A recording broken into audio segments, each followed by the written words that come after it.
मित्रों,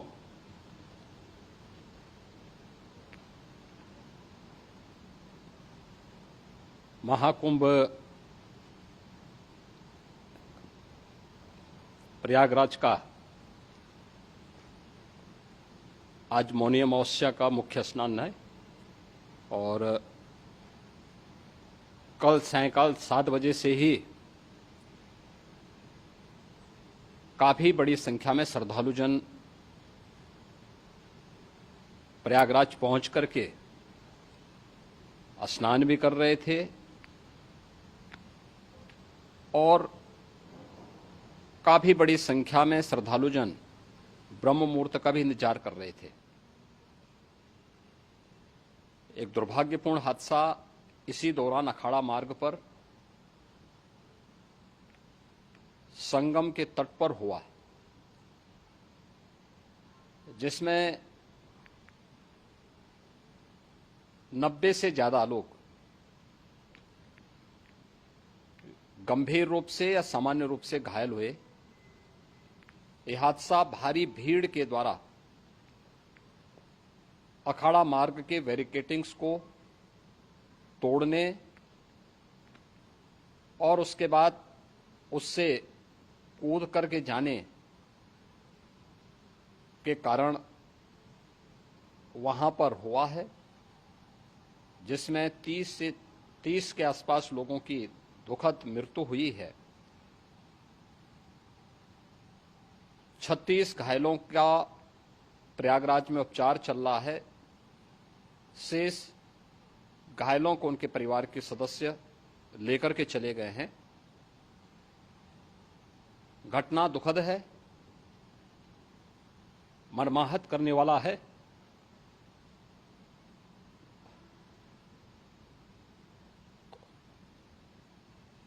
उन सभी परिजनों के प्रति हमारी पूरी संवेदना है।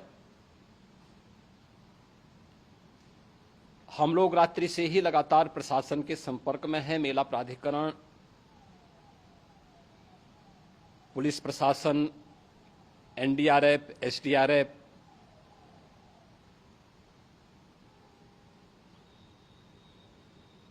और भी अन्य जितने भी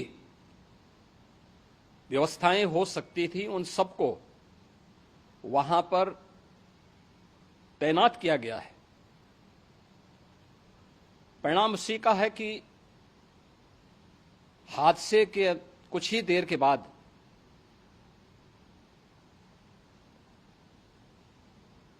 राहत कार्य को ग्रीन कॉरिडोर बना करके प्रशासन ने, पुलिस ने,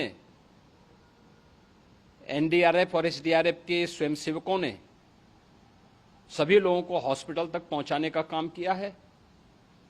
लेकिन दुर्भाग्य से इस दौरान ये मौतें हुई हैं।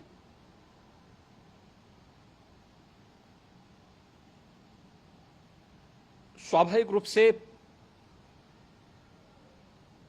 इन सब मुद्दों पर प्रश्न उठना स्वाभाविक भी है।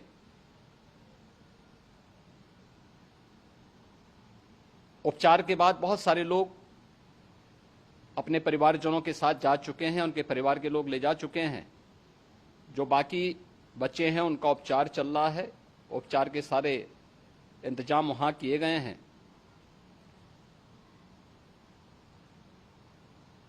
प्रेशर मौनी अमावस्या का ये मुख्य स्नान है महाकुंभ का, और बहुत ज्यादा प्रेशर प्रयागराज में होने के कारण सभी प्रकार के मार्ग भी चौक थे। रात्रि से ही प्रशासन उन मार्गों को खुलवाने और स्थिति को सामान्य करने के लिए पूरी तत्परता के साथ लगा भी रहा।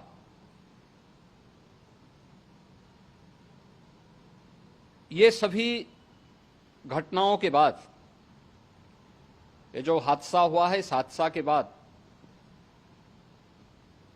वहां पर अखाड़ों ने जो आज अमृत स्नान ब्रह्म मुहूर्त में 4 बजे से प्रारंभ होना था। मेला प्राधिकरण के अनुरोध पर उन्होंने स्थगित किया था। अपराह्न में अमृत स्नान प्रारंभ हुआ, जिसमें सभी अखाड़ों ने और अन्य जो सहयोगी संस्थाएं हैं उन लोगों ने इसमें भाग लिया। सभी पूज्य आचार्य महामंडलेश्वर भी इस अमृत स्नान में भागीदार बने। प्रयागराज में आज 8 करोड़ से अधिक लोगों का, श्रद्धालुओं का दबाव था। यद्यपि अगल बगल के जनपदों में मिर्जापुर, भदोई, प्रतापगढ़, फतेहपुर, कौशाम्बी, इन सभी जनपदों में भी होर्डिंग एरिया बना करके काफी बड़े पैमाने पर श्रद्धालुओं जनों को रोका गया था, जिन्हें अमृत स्नान संपन्न होने के बाद, जब सभी अखाड़े स्नान संपन्न कर चुके हैं, उसके बाद अब वहां से रिलीज किया गया है। इतना भारी दबाव ये पहली बार वहां पर देखने को मिला था, और जिसके बारे में हम लोगों ने पूरे इंतजाम करने के प्रयास भी किए गए थे।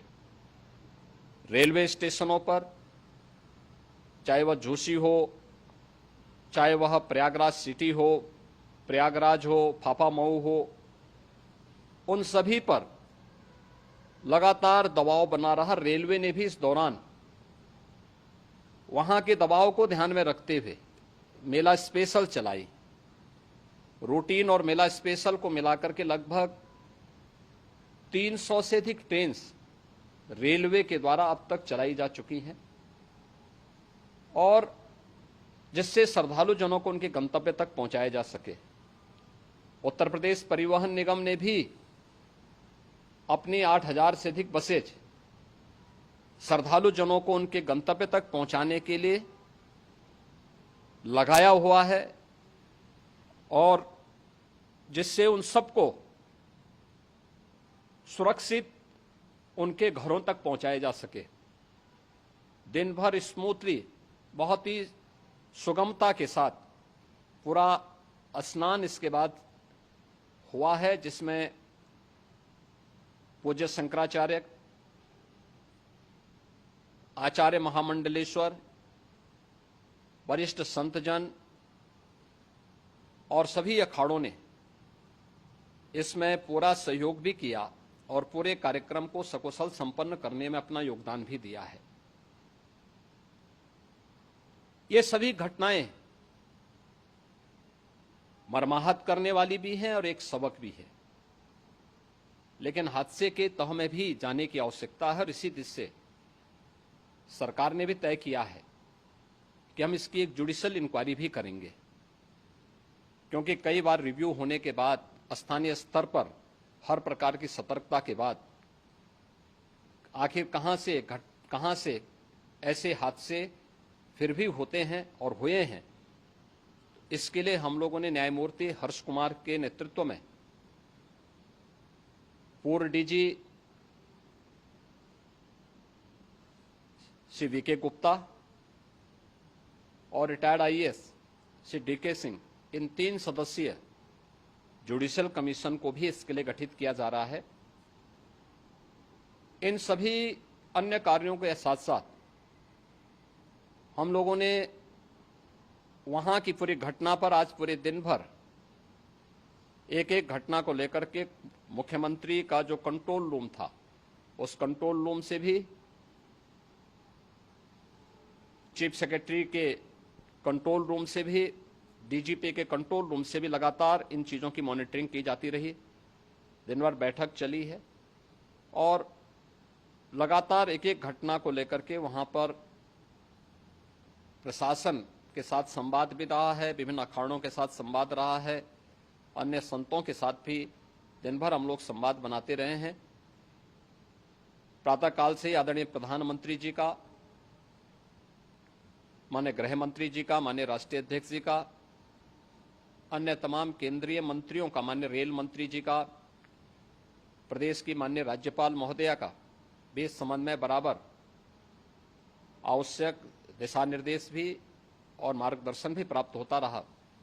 इसको लेकर के यहाँ पर सरकार ने उसे नीचे मजबूती के साथ उतारने का कार्य करने का प्रयास किया। घटना अत्यंत दुखद है। मृतकों के प्रति मेरी विनम्र श्रद्धांजलि है। जितने भी मृतक के परिजन हैं, उन सभी परिवारजनों के प्रति जिन्होंने अपने परिवार के सदस्यों को खोया है, मेरी संवेदनाएं हैं। विनम्र श्रद्धांजलि उनके प्रति संवेदना मेरी है। और इस पूरी घटना की हम लोग न्यायिक जांच करवा करके इसकी तह में भी जाएंगे। इसके अलावा पुलिस के स्तर पर भी अलग से हम लोग इसके एक अलग से भी जांच करवाएंगे कि आखिर कहां पे ऐसे हादसे किन कारणों से हुए हैं, क्योंकि पहले से इस बारे में हम लोग हमारी रणनीति थी कि इतनी बड़ी संख्या में श्रद्धालु वहां पर आएंगे। मृतक के परिजनों के प्रति हम प्रदेश सरकार की तरफ से, जिन्होंने इस हादसे में अपने परिवार के सदस्यों को खोया है, वहां पर मेला प्राधिकरण के पास वो पूरी सूची है, उन लोगों ने उसको वहां पे जारी भी किया है। मैं उन सब के प्रति अपनी संवेदना भी व्यक्त करता हूं और परिवारजनों को हम प्रदेश सरकार की तरफ से 25-25 लाख रुपए की आर्थिक सहायता की घोषणा भी कर रहे हैं। और न्यायिक आयोग इस पूरे मामले को देख करके एक समय सीमा के अंदर राज्य सरकार को अपनी रिपोर्ट देगा और इसमें आने वाले समय में या आने वाले स्नान के लिए भी हम और कैसे व्यवस्था को और सुदृढ़ किया जा सकता है, इसके बारे में भी कल मुख्य सचिव और डीजीपी स्वयं एक बार प्रयागराज जाकर के उन सभी मुद्दों को देखेंगे। आवश्यकता पड़ती है तो फिर इसमें, यद्यपि आज प्रदेश सरकार के तमाम वरिष्ठ अधिकारियों को हम लोगों ने अलग अलग स्थानों पर वहां लगाया गया था और वे सभी पूरी तत्परता के साथ, प्रमुख सचिव नगर विकास वहीं थे, पीडब्ल्यूडी के प्रमुख सचिव भी वहीं पे थे, पावर कारपोरेशन के चेयरमैन भी वहीं पे मौजूद थे, जिन एक एक मुद्दों पर वहां पर वे लोग लगातार निगाह रखे हुए थे। लेकिन दुर्भाग्यपूर्ण घटना और ये मर्माहत करने वाली घटना है। मैं सभी उन पुण्य आत्माओं के प्रति अपनी विनम्र श्रद्धांजलि अर्पित करता हूं।